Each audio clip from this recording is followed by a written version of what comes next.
Terima kasih klik video ini dan jangan lupa subscribe. Kes kali ini adalah kes pembunuhan Jean Pereira Sinapa, seorang bekas Ratu Cantik Malaysia yang sampai sekarang masih lagi menjadi misteri tentang siapa yang telah membunuhnya. Ada satu suspek tunggal di dalam kes ini, iaitu kekasih Jean Pereira, iaitu Kartigesu Sivapakiam. Dia sempat didapati bersalah dalam kes pembunuhan ini dan dijatuhi hukuman mati mandatory. Namun setelah menjalani penjara selama 2 tahun lebih ketika menunggu hukuman mati dilaksanakan, dia kemudian didapati tidak bersalah oleh mahkamah serta dilepas dan dibebaskan oleh hukumannya serta-merta. Berikut adalah cerita mengenai misteri kes pembunuhan Jean Pereira. Jean Pereira Sinapa dilahirkan pada tahun 1948 dan ketika berusia 23 tahun, dia pernah menjadi Ratu Cantik Negeri Sembilan, Ratu Cantik Selangor dan Ratu Cantik Malaysia pada tahun 1971.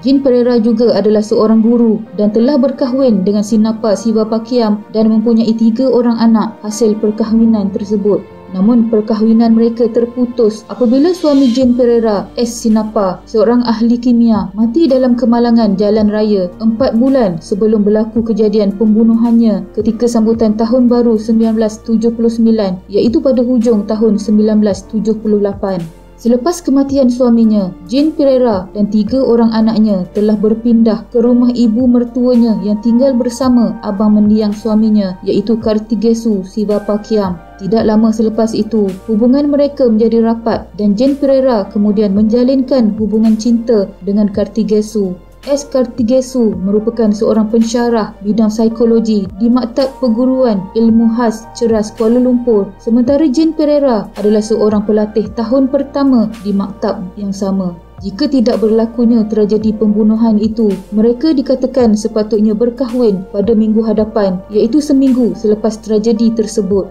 Namun ianya tidak menjadi kenyataan apabila Jean Pereira telah dibunuh kejam pada 6 April 1979. Kejadian yang berlaku pada malam 6 April 1979, Jean Pereira telah ditemui mati di dalam keretanya di lebuh raya persekutuan berhampiran selekoh menghala ke lapangan terbang Subang. Abang ipar atau kekasihnya, Kartigesu Sivapakiam, ditemui tidak sedarkan diri di luar kereta tanpa sebarang kecederaan. Pelik kan? Begini ceritanya. Pada hari itu, dia dan kekasihnya S. Kartigesu dikatakan telah pergi berhibur bersama-sama di Kuala Lumpur dan pada malam kejadian itu, mereka sebenarnya dalam perjalanan pulang ke rumah mereka yang terletak di Kelang. Sampai di tempat kejadian, S. Kartigesu yang memandu kereta pada waktu itu memberhentikan keretanya kerana ingin membuang air kecil memandangkan hari sudah malam dan tidak ramai orang di jalanan pada waktu itu. Namun apa yang berlaku selepas itu tidak dapat dipastikan. Menurut S. Kartigesu, semasa dia mahu membuang air kecil itu, tiba-tiba kepalanya dipukul dari belakang menyebabkan dia pengsan, tidak sedarkan diri dan tidak mengetahui apa yang telah terjadi selepas itu sehinggalah dia berada di hospital. Manakala Jean Pereira pula ditemui mati di kerusi penumpang dengan tali pinggang keselamatan masih terikat, manakala beg tangan Jean Pereira masih ada beberapa perhiasan permata. Dia dalam keadaan berlumuran dengan darah apabila ditikam di beberapa bahagian badannya. Mereka telah dijumpai oleh 2 orang jurutera emas yang melalui jalan tersebut. Berasa pelik apabila melihat pasangan itu di mana seorang lelaki sedang terbaring di belakang kereta. Lalu mereka membuat laporan ke pihak polis. Polis yang sampai sejam kemudian mendapati lelaki yang terbaring itu ialah S. Kartigesu, manakala di dalam kereta pula terdapat seorang wanita iaitu Jean Pereira. S. Kartigesu dikejarkan ke hospital dan pihak polis menjalankan siasatan di tempat kejadian namun tidak menemui sebarang bukti kejadian di situ. Autopsi yang dijalankan oleh pihak hospital mendapati terdapat 2 kecederaan di tubuh Jean Pereira iaitu di dada dan perut, manakala ada 4 kecederaan di tangan. Polis mengklasifikasikan kes ini sebagai kes bunuh dan siasatan penuh dijalankan.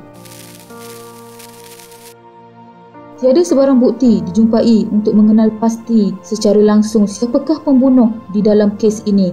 Senjata pembunuhan juga tidak pernah ditemui walaupun pihak polis telah cuba mencarinya dengan sedaya upaya. Pihak polis menumpukan kepada S. Kartigesu sebagai langkah penyiasatan mereka kerana dia adalah satu-satunya individu yang ada di tempat kejadian yang kemudian menjadikannya suspek utama di dalam kejadian ini. Bukti juga dikatakan makin kuat apabila doktor yang memeriksa mendapati Kartigesu tidak trauma dan tiada pula kecederaan di kepala sebagaimana didakwanya. Siasatan lanjut, pihak polis juga mendapati wujud hubungan cinta tiga segi antara mereka bersama Dr. Narada Warnasuriya, kekasih Jane yang berada dari Sri Lanka dan bertugas di sana. Dr. Narada telah pun berkahwin dan mempunyai seorang anak perempuan dan mereka pernah bertemu di bangunan YMCA pada September 1978 ketika doktor itu melawat Kuala Lumpur. Dr. Narada dan Jane Pereira didakwa berbalas-balas surat antara satu sama lain dan kesemua 19 surat cinta antara mereka ini ditulis sebelum kematian Sinnappa. Jadi berdasarkan bukti yang ada, pihak polis merumuskan S. Kartigesu telah membunuh Jane Pereira atas sebab cemburu dan Kartigesu telah ditahan atas dakwaan tersebut dan akan dihukum gantung mandatory jika disabitkan kesalahan.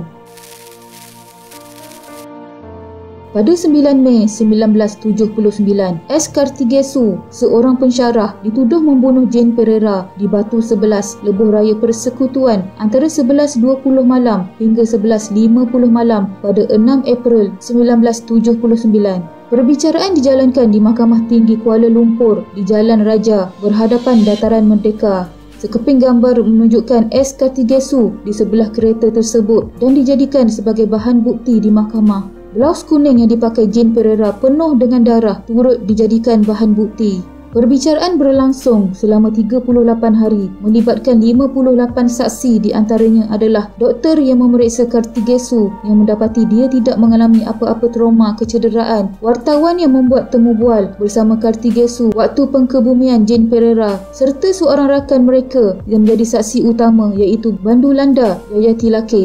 Jayati Lake telah memberikan kenyataan bersumpah bahawa dia pernah mendengar Kartigesu menjerit bahawa Jane Pereira tidak layak untuk hidup. Seorang saksi lain menerangkan bahawa dia telah melalui jalan itu pada 11.20 malam dan melihat dua buah kereta Jane dan sebuah lagi dengan lampu terpadam. Terdapat 3 lelaki berdiri di situ memegang lampu suluh. Seramai 7 juri lelaki dipilih untuk mendengar kes ini dan dengan bukti serta kenyataan dari saksi terutamanya dari Jayati Lake, mereka mengambil masa selama 4 jam untuk membuat keputusan di mana Kartigesu didapati bersalah atas tuduhan membunuh Jane Pereira. Kartigesu telah dijatuhkan hukuman mati mandatory oleh hakim perbicaraan dan Kartigesu telah merayu kepada Mahkamah Persekutuan terhadap sabitan dan hukuman mati yang dijatuhkan terhadapnya.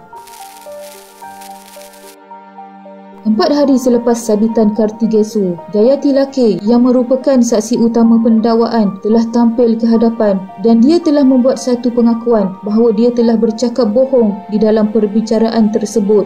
Dia sebenarnya tidak menyaksikan S. Kartigesu menjerit seperti mana yang telah dia beritahu di mahkamah dan kononnya dia telah diminta untuk berbohong bagi memastikan S. Kartigesu didapati bersalah. Mahkamah Persekutuan kemudian mengenepikan sabitan dan hukuman mati mandatory terhadap Kartigesu. Jayati Lake pula didakwa atas kesalahan sumpah bohong. Selepas 2 tahun 1 bulan 4 hari berada di penjara, Kartigesu akhirnya dibebaskan pada 20 Mei 1981. Jayati Lake didapati bersalah dan dihukum penjara selama 10 tahun. Anehnya dia mati di dalam penjara 2 tahun kemudian. Sehingga ke hari ini, pembunuhan Jane Pereira masih lagi menjadi misteri dan tanda tanya. Siapa dalang yang menyebabkan ibu kepada 3 orang anak kecil ini pergi dengan cara sedemikian rupa? Sayangnya, ia mungkin akan kekal menjadi misteri. Sekian.